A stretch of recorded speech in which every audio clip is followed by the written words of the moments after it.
It's not looking good for Donald Trump. His health continues to collapse. And when he had this visit from King Charles looked like a spring chicken compared to Donald Trump. And Charles is like only 2 years younger. I mean, Donald Trump's hands covered in makeup, Donald Trump saying things that raised numerous red flags.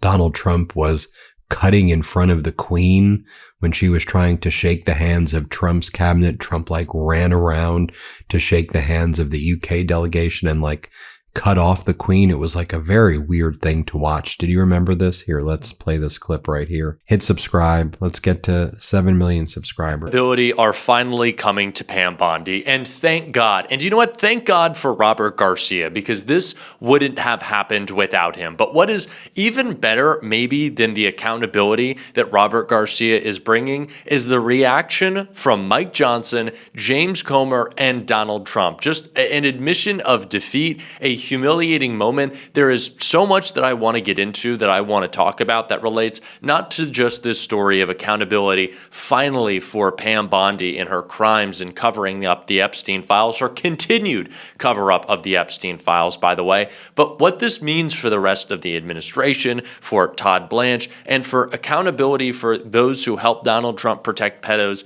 in the future. But it does all begin before we get to Garcia, before we get to Bondi, and of course we get to the humiliation that is Mike Johnson's response. I want to start with Todd Blanche, because he's in the driver's seat right now trying to figure this all out for himself as he breaks the law, and what he said here is an important insight into what Robert Garcia and Oversight Dems will be doing next. I know that you have the authority to go ahead and release more, do you not?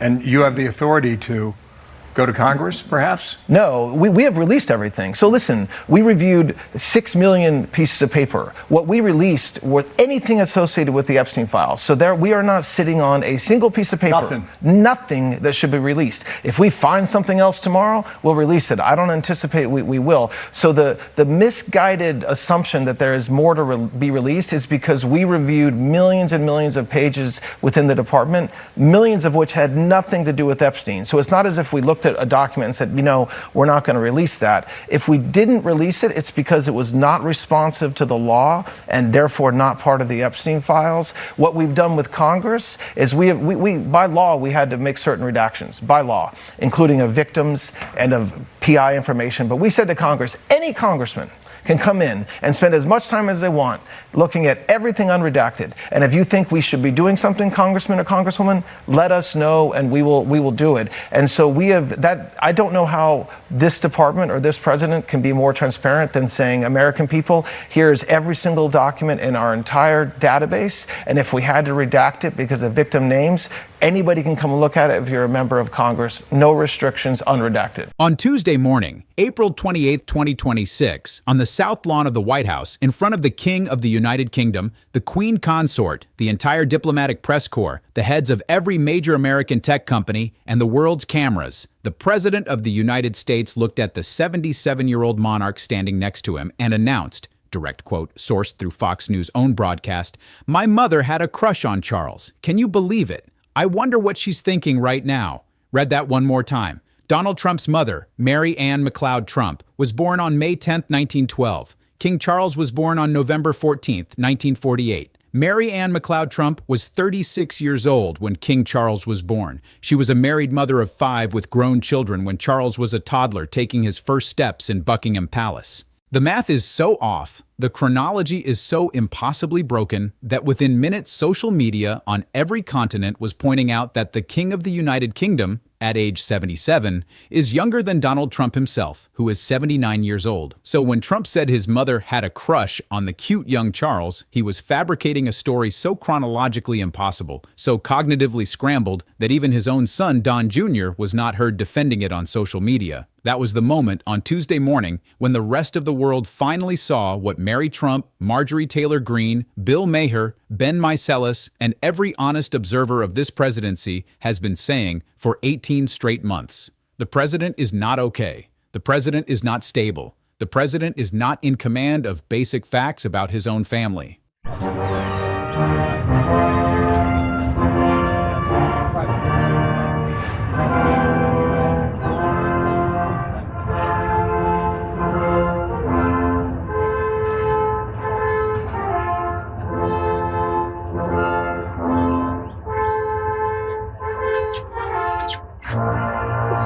Then Donald Trump was like grabbing Melania's butt while he was with King Charles and the Queen.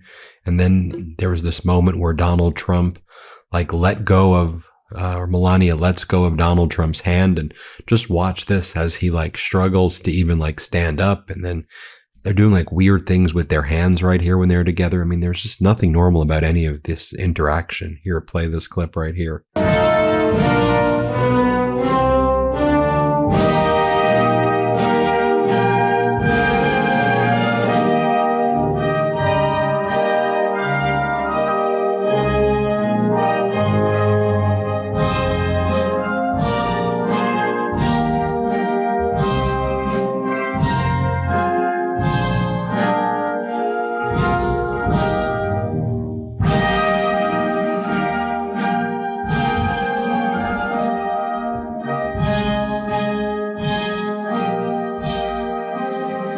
Then when Donald Trump was speaking at the White House, he said that his mother had a crush on Charles, and he wonders what she thinks about Charles now. Donald Trump's mom passed away in the year 2000. Also, Donald Trump's mom was 36 years old when Charles was born. So when exactly was she having these conversations with you, Donald, when you were 2 years old? What was going on here? Anyway, here, play this clip right here. She really did love the family, but I also remember her saying very clearly, Charles, look, young Charles, he's so cute. It's my mother. My mother had a crush on Charles. Can you believe it? Amazing how, I wonder what she's thinking right now. Then Donald Trump makes the statement that he and Melania will never be together as long as his parents were together. Here, that's a very weird clip here. Cat that way. We'll do well, but we're not going to do that well. 63 years. Really, Todd? No more files? Because the last time we checked, I think that there are 3 million files that are still redacted. That sounds like a lot of files to me. I know there's a lot of files, pedophiles in our government, so maybe that's why you're so protective. But the Fox host didn't even believe what Todd Blanche was saying, and of course they don't. But right now, Blanche is auditioning for this job. That is what he is after. He is after a full-time role as Donald Trump's AG. But what I think is kind of going on here is that Donald Trump is just doing one last push on Epstein, and then he is going to completely clean house. I think it's going to be Blanche. I think it's going to be Kash Patel as well.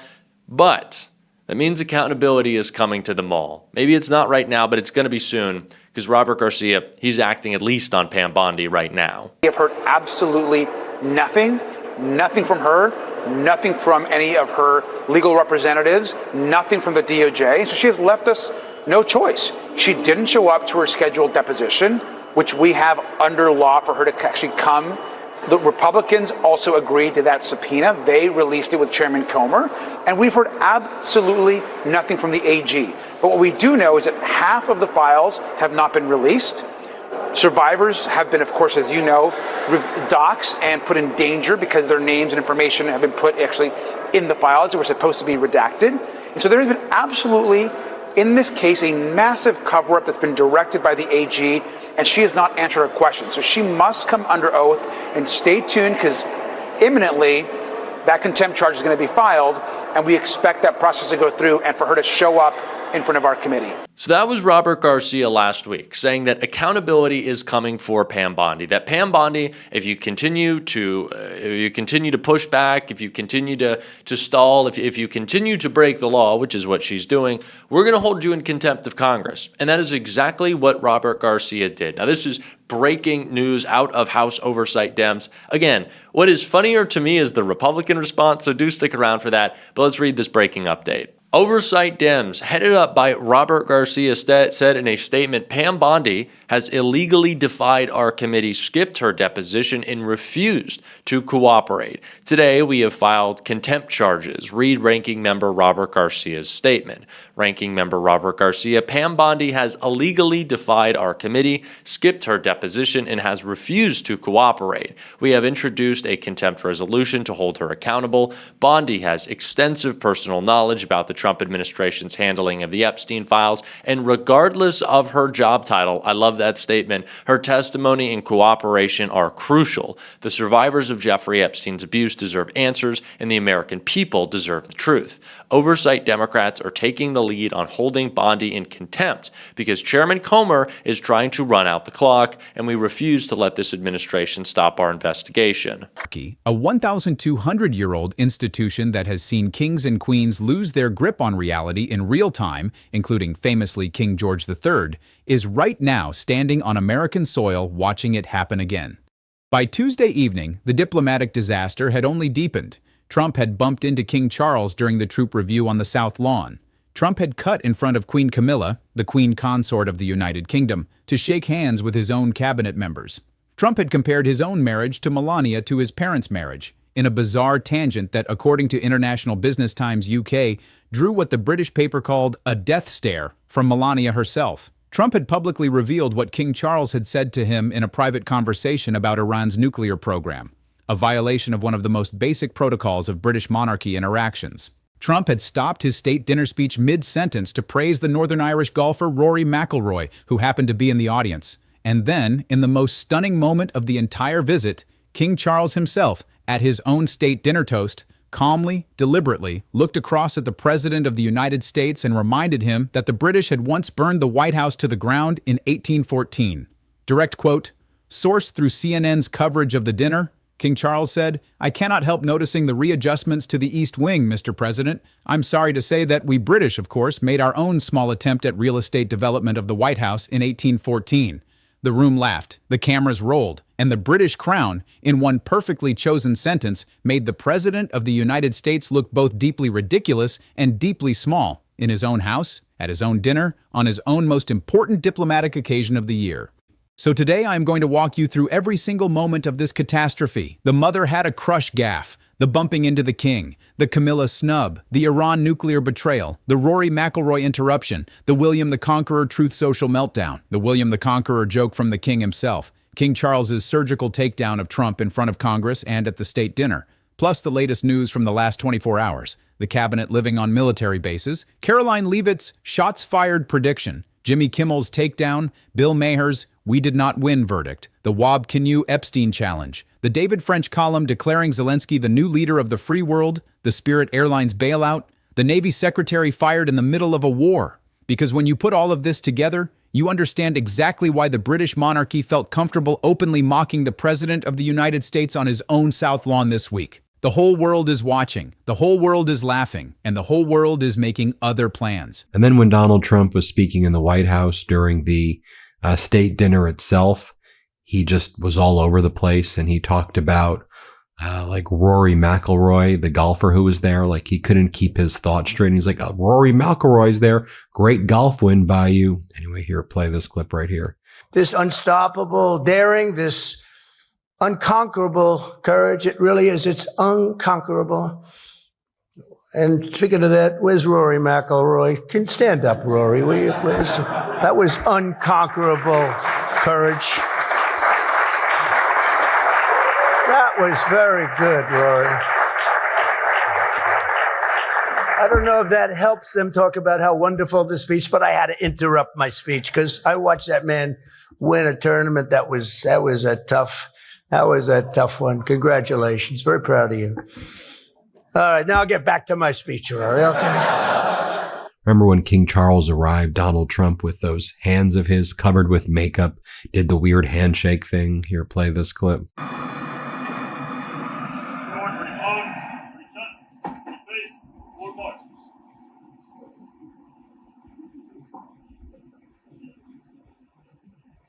And then just even Donald Trump struggling to read off the piece of paper, as Aaron Rupar says, in the history of speeches that have been read, nobody reads off a sheet of paper like Donald Trump does. Here, play this clip. Majestic inheritance. Their veins ran with Anglo-Saxon courage. Their hearts beat with an English faith in standing firm for what is right, good, and true. Then Donald Trump bumped into King Charles. They bumped into each other when Trump and King Charles were going to do what's referred to as reviewing the troops. Why are we reviewing the troops? What are we even doing here? You're doing a review of the troops, an evaluation of our troops. But Donald Trump, he bumps into Charles. It's very awkward. Here, play this clip. They will now inspect together.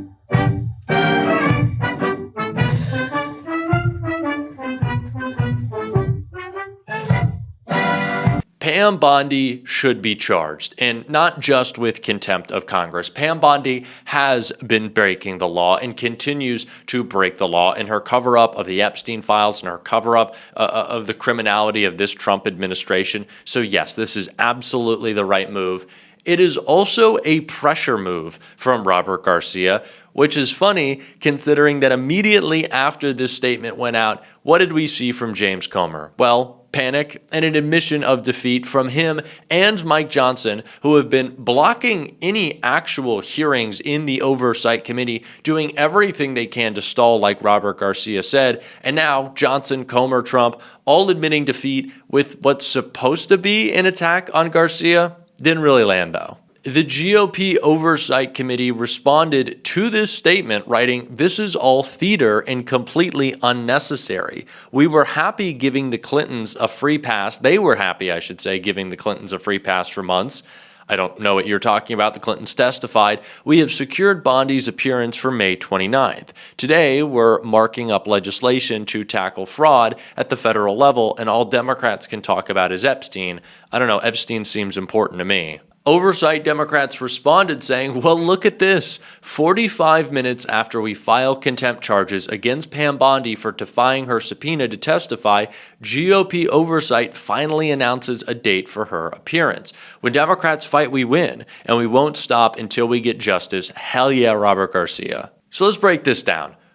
Democrats finally, because Robert Garcia is the oversight chair for our Democratic Party. He's the ranking member. Sorry, he's going to be oversight chair soon. He's a ranking member on oversight. But Robert Garcia says, I'm tired of this fucking wishy-washy bullshit half-assed. No.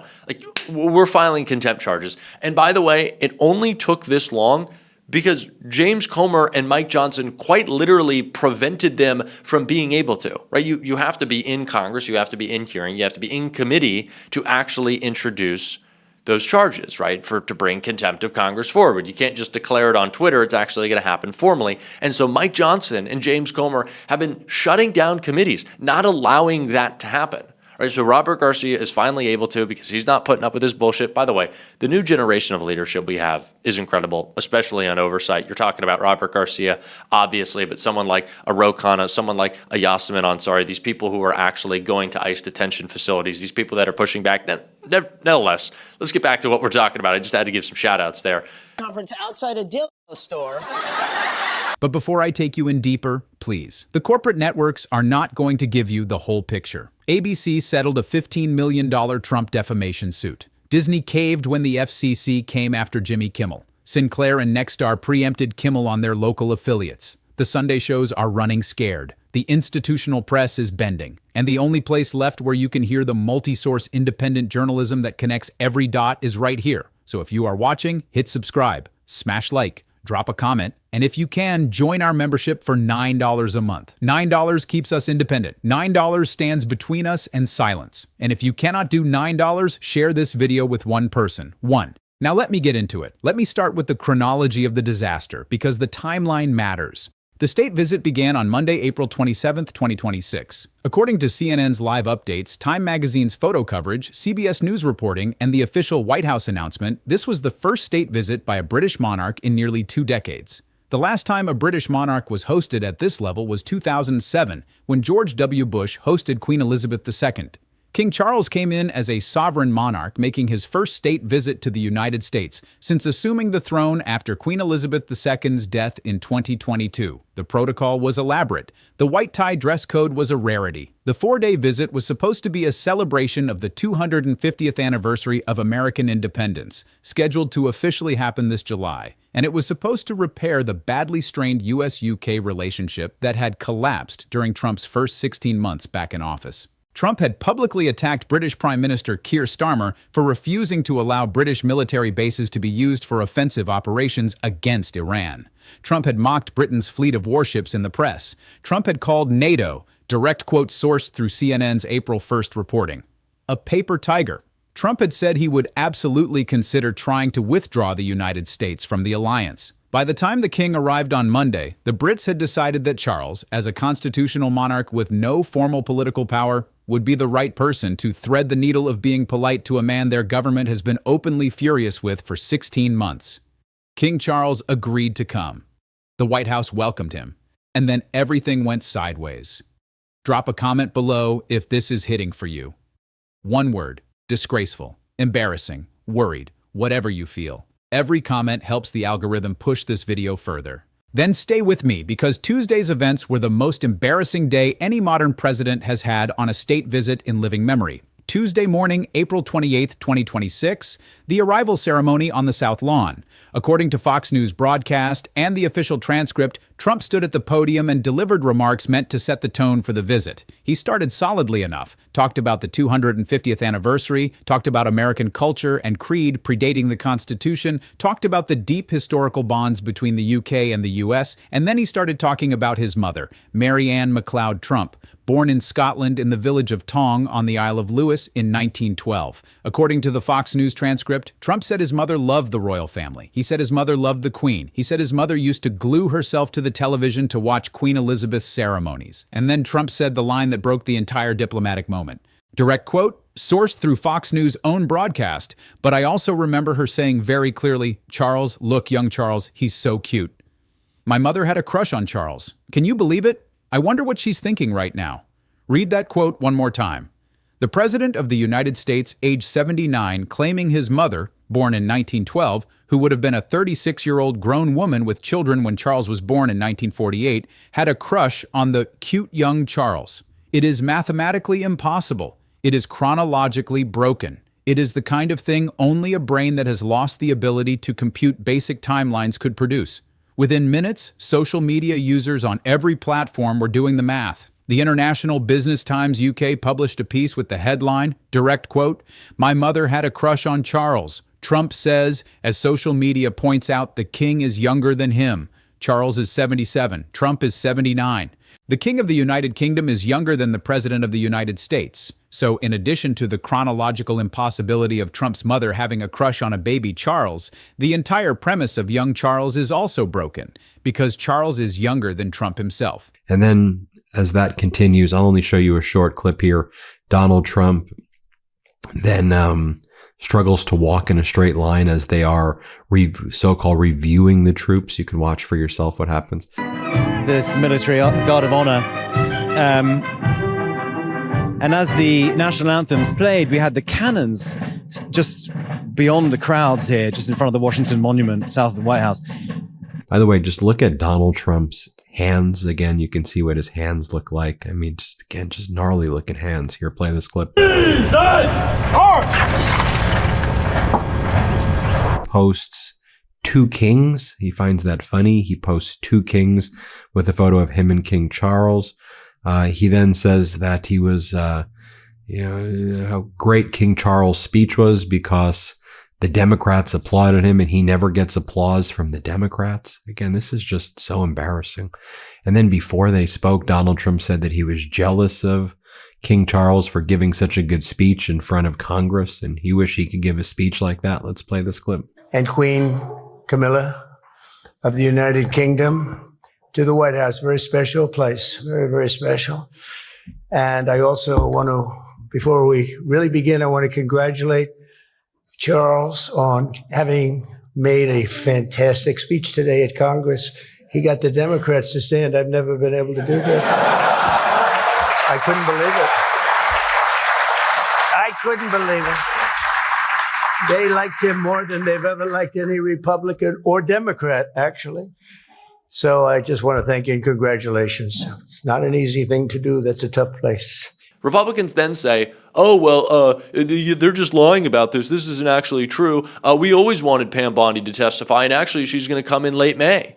No. They just announced that. This hasn't been planned. And so the Clinton comparison makes no sense. The Clintons testified, and they were working with their lawyers to figure out how that would go, how it would be set up, would it be televised, would it be not? Of course, Donald Trump then didn't want it to be televised. So there was an ongoing conversation about how those depositions were going to go, but they were always going to testify. They said they wanted to. Pam Bondi, not the case. And so it's not an own from Mike Johnson and James Comer to say, oh, this is all theater.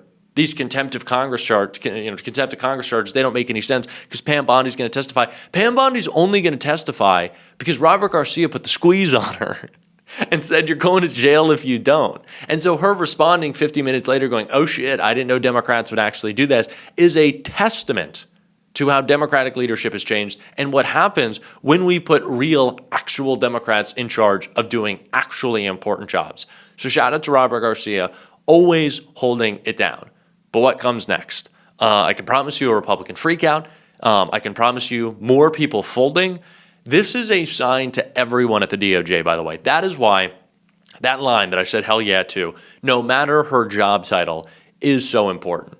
Everyone at the DOJ and everyone at the FBI that is helping Kash Patel and his cover-up should know it does not matter if you leave your job. It does not matter when the Trump administration's over. It doesn't matter. We're going to come after you. And it's not a witch hunt. It is accountability and it is oversight. And that is a warning that hopefully they take to heart and go, well, shit, maybe I should stop breaking so many laws over here. Hopefully that is the case. But that is the message, that is the shot across the bow that Robert Garcia is sending. And good on him. Pam Bondi needs to be held accountable, and Pam Bondi needs to speak. Now, Donald Trump is trying to make it right now that Pam Bondi was a big failure and it was all her fault. Epstein, don't blame me. It was all on Pam. But if we ask Marjorie Taylor Greene, well, what does she have to say? He had his administration, the White House, telling the Speaker and Leader Thune, so Speaker Johnson and Leader Thune, stop this. Do not pass any resolution to release the Epstein files. He told Pam Bondi at the DOJ, no matter what you think of Pam Bondi, he flat out told her, do not release the Epstein files. He was blocking everybody. It was all him, because there's a huge narrative out there that it's all Pam Bondi's fault. That they want to make it Pam Bondi.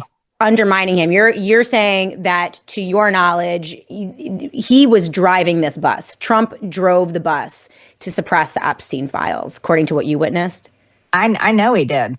And I don't have any knowledge of him and Pam Bondi's personal conversations, but I know he was telling everyone not to release the files. Mm-hmm. And his reasoning is people are going to get hurt, is what he said. He kept saying that. He was publicly saying it's a Democrat hoax. It's a Democrat hoax, blah, blah. He was saying all this stuff and shaming people. But behind the scenes, he was telling all of us, he was telling Mike Johnson, he's telling everybody, telling Pam Bondi, people are going to get hurt. And who he was talking about, what he told me on the phone, our final conversation, when he had really had it with me, because I wouldn't take my name off the discharge petition. Good for you. And I was publicly saying over and over again, release the Epstein files. He told me, he said, my friends will get hurt. So he's talking about his friends. He told me, people Marjorie, people at Mar-a-Lago, they're going to get hurt. And I said, people have already gotten hurt. There's over 1,000 women that have been raped by Jeffrey Epstein and are accusing others. And they've told the FBI, they've told the police, they have been trying for years to get justice for this. So what Marjorie Taylor Greene is making clear is something that I tried to the day that Pam Bondi was fired, is that Donald Trump is going to want to dump all of the blame on her. He's going to say, Pam Bondi's fault, Pam Bondi's fault, Pam Bondi's fault. Don't blame me, it was all her. It's not true, right? Pam Bondi is still a criminal and a crook and corrupt, but Donald Trump is the one who is controlling that DOJ, and Donald Trump also needs to face accountability. I know that Robert Garcia and the Oversight Committee are going to bring it.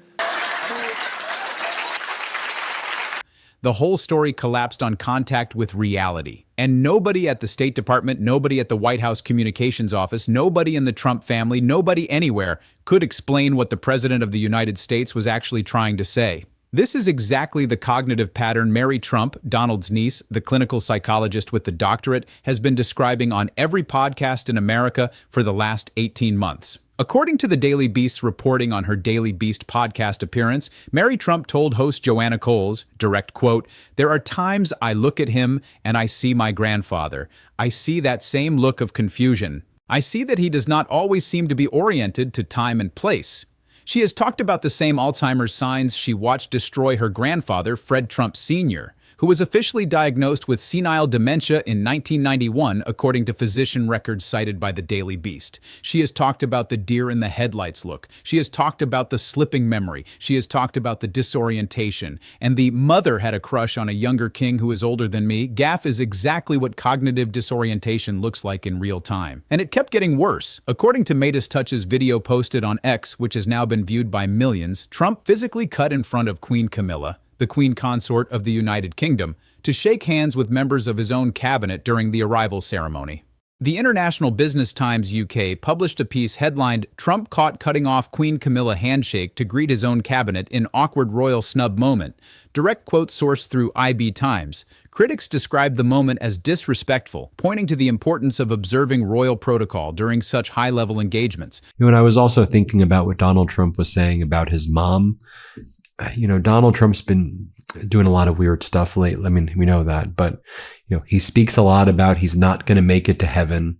And he speaks a lot about memories of his parents that aren't real, and that's, in my opinion, a sign of, dementia, a sign of hallucinating, delusions. Donald Trump attacked Friedrich Merz yesterday, the Chancellor of Germany. But I think back to when Merz was in the Oval Office, March of 2026. I mean, not too distant, right? Not too long ago. And then Donald Trump said that his father, Fred, was born in Germany when his father was born in New York City in 1905. Here, play this clip. This is the birth certificate of Donald Trump's grandfather, born in 1869, close to Bad Dürkheim, right? Yeah. That's called and his Christian name was Friedrich. Right? That's serious German. Serious right? German name. Serious German. Bad Dürkheim is serious German. But I want to thank you very much for, first of all, I want to thank you for that. That's my beautiful. Pleasure. Thank you very much. Thank you again. Fantastic. We'll put it up in a place of honor. Yeah. I don't know, maybe we can, let's see. We can put it up there someplace. And just so you can see, recently there's lots of clips of this, of Donald Trump saying that he doesn't think he's going to make it to heaven, and he's scared that he's not going to make it to heaven. Here, play this clip. It's not worthy of heaven. I'm not going to make it. And I was having a good time going, I was having fun. I hope to make it. But I doubt I will, to be honest with you. A lot of you will. I'm not so sure. But I was having fun. And then there's the speech that Donald Trump gave where he, this motion that he wrote, like he wrote a court motion himself, it seems. And he did like a ghost writing of it. And he talks about how he needs the ballroom, and the ballroom is the most important thing to him, that there is. And the military reached out to the National Historic Trust, but the National Historic Trust shouldn't even be called the National Historic Trust. Their name is a fake and a fraud. Again, just very, very strange behavior by Donald Trump. And then he posts this weird thing over here. Revealed how the Daily Mail traced Donald Trump's family tree and found out that he's the king's cousin. Donald Trump is actually obsessed with King Charles. Then when Donald Trump was here, let me just read from you this motion. I just pulled it up so you can see for yourself. This is what Trump wrote this. The National Trust for Historic Preservation is a beautiful name, but even their name is fake, and that's in caps, because when they add the words "in the United States" to the National Trust, it makes it sound like a governmental agency, which it is not. Then it goes on to say, They were asked by the United States military not to bring the suit because of the top secret nature of the important facility being built. They were shown detailed plans and specification of this knitted, unified, cohesive structure by top officers and leaders in both the military and Secret Service. What is this guy even talking about? Very strange behavior. And then the AI videos of him and Serena Williams, just randomly posting fake AI of him playing tennis with Serena Williams. Then just posting random photos of the reflecting pool. I mean, just utterly bizarre. Like, and then his jokes weren't even like not funny at all. I mean, you know, I'll show you what he was saying when he was with King Charles, and people are like, he's like, William the Conqueror, was he a nice guy, William the Conqueror? Here, play this clip. Windsor Castle, a structure that's so beautiful and so long that it never seemed to end. I looked down as a former real estate person, and it just went on forever. And it was built by a gentleman named William the Conqueror in the year 1070. And I asked the king, I said, was he a nice man, William the Conqueror? He said, I tend to doubt it. I don't think so. When they call you William the Conqueror, generally speaking, you're not going to be too nice, but he must have been something, because it was nothing like I've ever seen Windsor Castle. But and then he says that he wants to change the name of ICE to NICE, and he tells this random account, Alyssa Marie 11, thank you. He says, thank you, go and do it, Melissa Marie, like as though she's like a member of Congress. Some commentators argued that the move reflected a broader pattern of unconventional behavior. Then, during the troop review, Trump physically bumped into King Charles, walking unsteadily, drifting into the personal space of the 77-year-old monarch beside him, visible in multiple camera angles, captured by photographers from a dozen news services. And throughout the morning, multiple commentators noted Trump's apparent struggle to walk in a straight line, a detail that has become a recurring motif in his public appearances for months now, and one that Mary Trump and Dr. John Gartner, the clinical psychologist and founder of Duty to Warn, have both flagged as concerning. Then came King Charles's address to a joint session of Congress. According to the Washington Post and CBC News, the king delivered a 28-minute speech that was supposed to be politically neutral, and was in technical terms, but which contained subtle, surgical, deliberately measured rebukes to Donald Trump that landed like artillery shells in slow motion.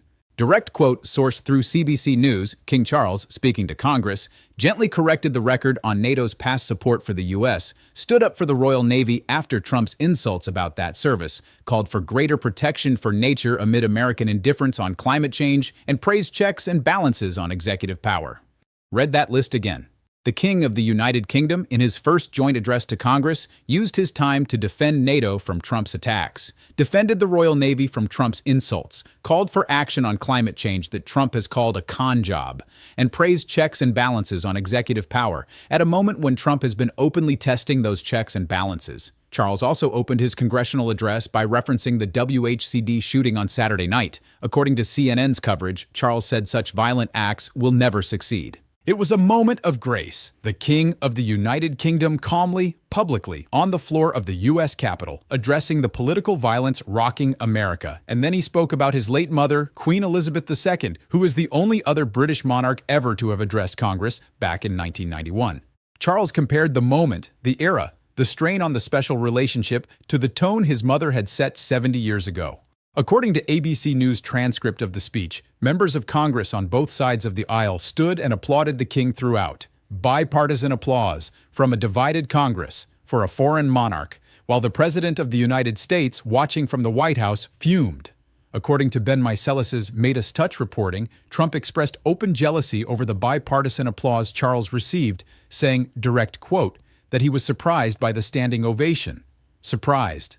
The President of the United States watched a foreign monarch get the kind of reception in Congress that he himself has not gotten since taking office, and his response was to be surprised by it. That is the entire Trump psychology in a single moment. He cannot stand to be outshone, even by a constitutional monarch. He cannot stand to be reminded that there is a way of holding power that does not require performative dominance. He cannot stand the dignity Charles brought to the moment because dignity is the one thing Donald Trump has never been able to manufacture. And so by Tuesday evening, when the state dinner began, Trump was already wounded, already off balance, already unable to keep up with the expectations of the moment. Let me bring you to the state dinner, because Tuesday night was the moment King Charles drew his sword. According to CBS News, ABC News, CNN, and the official White House transcript, Trump stood up to deliver his toast first. He started fine. He praised the special relationship. He recalled the World War II meeting between Churchill and Roosevelt aboard the HMS Prince of Wales. And then his prepared speech mentioned the word courage. And Trump's brain, mid-speech, locked onto Rory McIlroy in the audience and could not let go.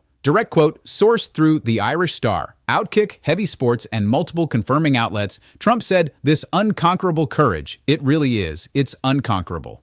Speaking of that, where's Rory McIlroy? Stand up, Rory, will you please? That was unconquerable courage. That was very good, Rory. I don't know if that helps. Talk about how wonderful in the speech, but I had to interrupt my speech because I watched that man win a tournament. That was a tough one. Congratulations, very proud of you. Now I'll get back to my speech, all right? The President of the United States, at a white tie state dinner for the first British monarch to visit the White House in nearly 20 years, stopped his speech to praise a golfer by name, asked him to stand up, acknowledged that he was interrupting his own speech, said, "Now I'll get back to my speech," and then resumed talking about the US-UK alliance. And listen, Rory McIlroy is a fantastic golfer. He just won his second consecutive Masters. The man is one of the greatest athletes of his generation. But the President of the United States interrupting a state dinner toast for the King of the United Kingdom to praise a golfer. And a golfer who, according to the Fox News Outkick reporting, had specifically declined to play in this week's PGA tournament at Trump's own Doral Resort, is one of the most diplomatically tone-deaf moments any modern president has had on a state visit.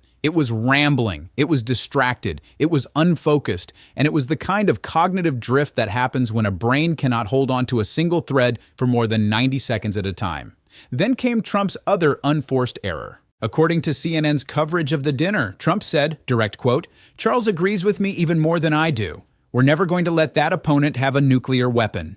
The President of the United States, at a state dinner, in front of a foreign monarch, publicly revealed what the king had told him in a private conversation about a foreign policy matter, where the king is constitutionally bound to remain neutral. CNN's royal correspondent Max Foster pointed out the diplomatic disaster directly. Direct quote sourced through CNN, "As a constitutional monarch, Charles is bound to remain above politics, able only to represent the UK rather than speak for its government. Revealing his apparent position on a foreign policy matter puts the king in a tricky spot." Given this was likely a private conversation, the palace will never confirm what the king's position is on the matter, but the fact that a seemingly confidential conversation has been revealed in public is another protocol problem. The long-standing convention is that you never share a conversation had with the monarch. Trump just broke that convention in front of the world, at his own state dinner. As the host, with the cameras rolling, the palace will not confirm what Charles said in private, but Trump just announced it anyway, and in doing so, he made King Charles, a man with no formal political power, who has spent his entire reign keeping his personal opinions out of public view, look like he had just been press-ganged into endorsing the Trump-Iran policy. That is not how state dinners are supposed to work. That is not how diplomatic relations between sovereign nations are supposed to function. That is the kind of thing that, in any normal administration, would have triggered a full-scale apology from the State Department by Wednesday morning. Instead, the Trump White House is treating it as a triumph. I want to take a quick break here, because if you are still with me, you understand why this work matters. Subscribe to America Facticity if you have not. Hit the bell. Join our membership for $9 a month. Share this video with one person who needs to see what is happening in real time. Now let me bring you to the kill shot of the entire state visit. King Charles stood up to deliver his own toast. Charles is 77 years old. He has been preparing for this moment his entire life. He has been trained since he was a small boy in the art of subtle royal communication,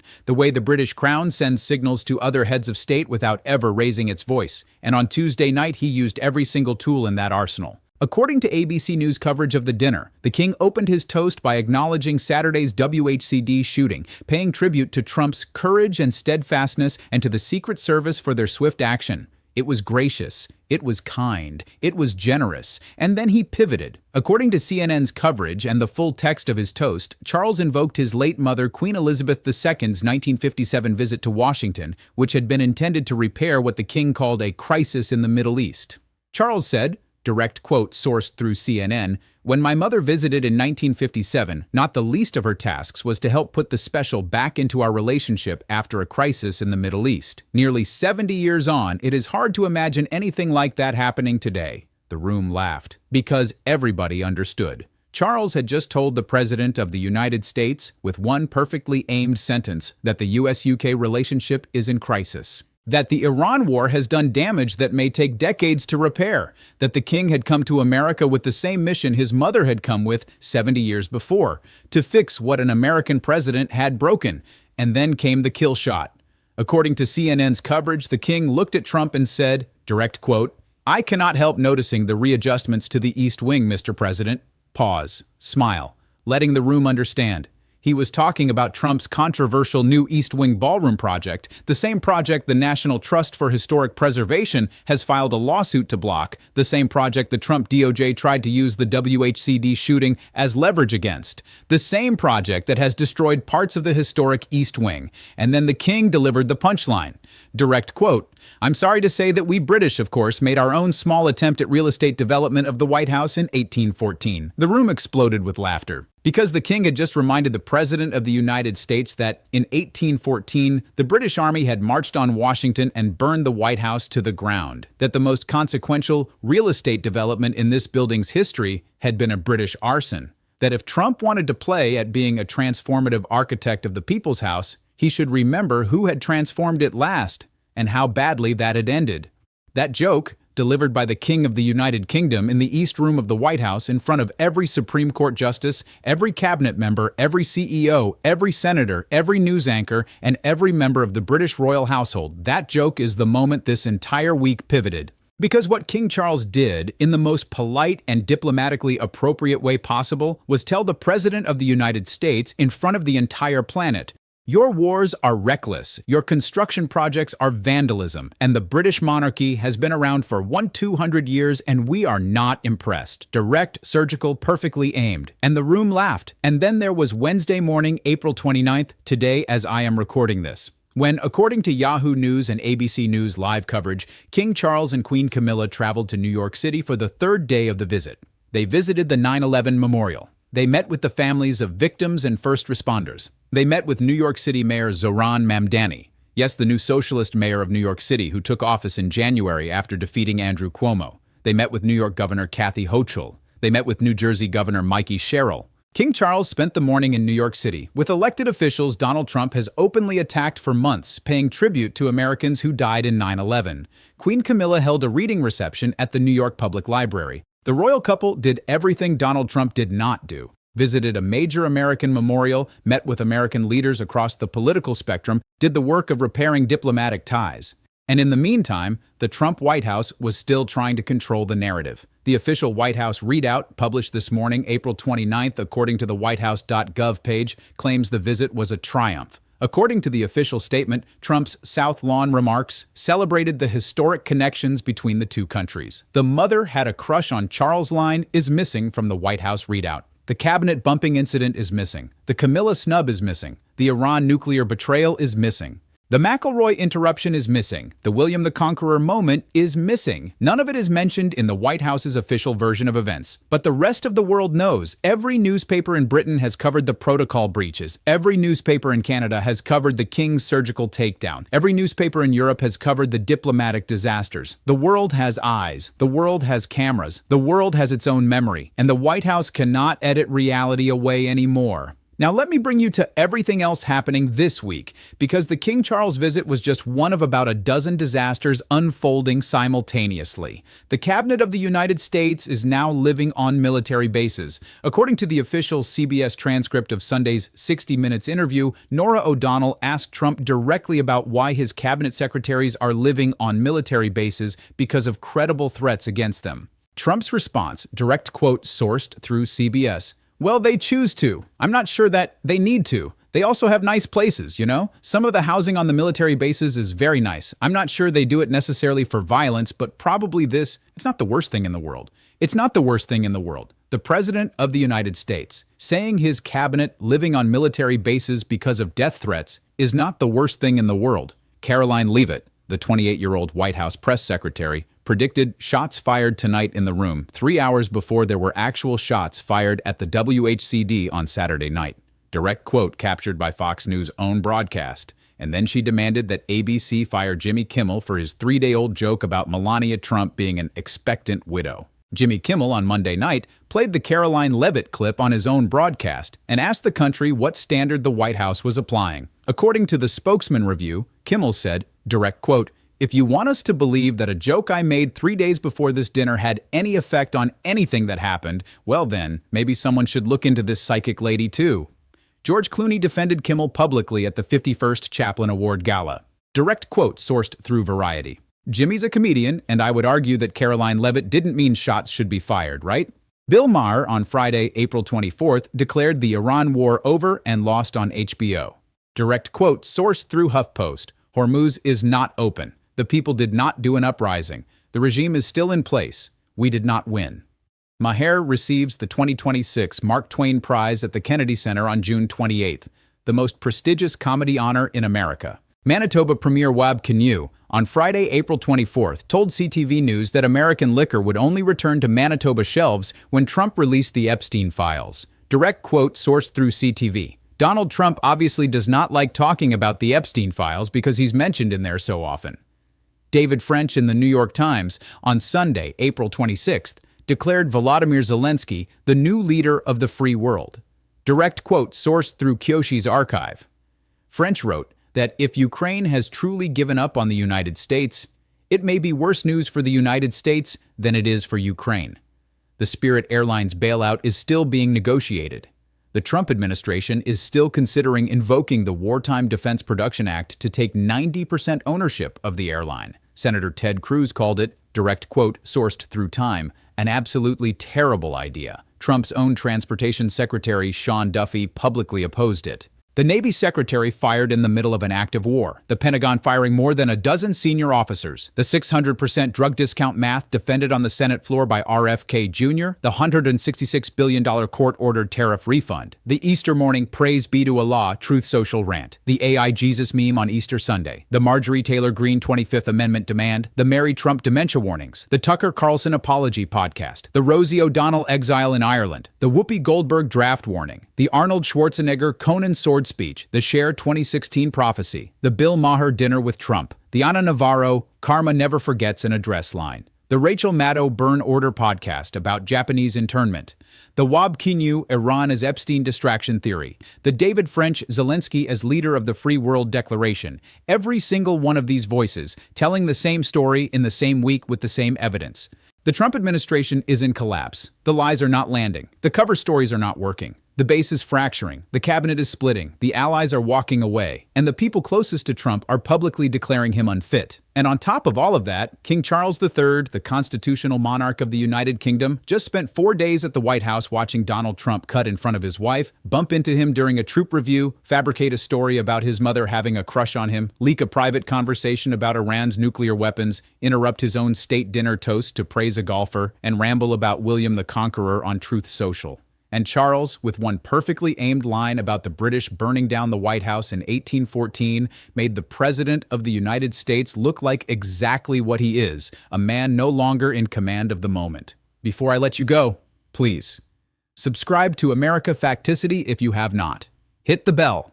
Join our membership for $9 a month. Share this video with one person who needs to see what just happened on the South Lawn this week. One person. One conversation, one $9 membership. That is how we win this. Comment below with your favorite moment from the King Charles state visit. Was it the mother had a crush gaffe? Was it Trump bumping into the king? Was it cutting in front of Queen Camilla? Was it the Rory McIlroy interruption? Was it Trump leaking the king's private opinion on Iran nuclear weapons? Was it the king reminding Trump that the British burned the White House in 1814? Was it the king's surgical congressional address defending NATO and the Royal Navy from Trump's attacks? Tell me. I read every single comment, and every comment helps this video reach more people who deserve to see what the rest of the world is now watching unfold in this country. Thank you for watching. Thank you for being part of America Facticity. Thank you for paying attention when so much is happening so fast. Stay safe, stay informed, stay vigilant. I will see you in the next one. Anyway, very strange behavior by Donald Trump. Let me know what you think about all of this.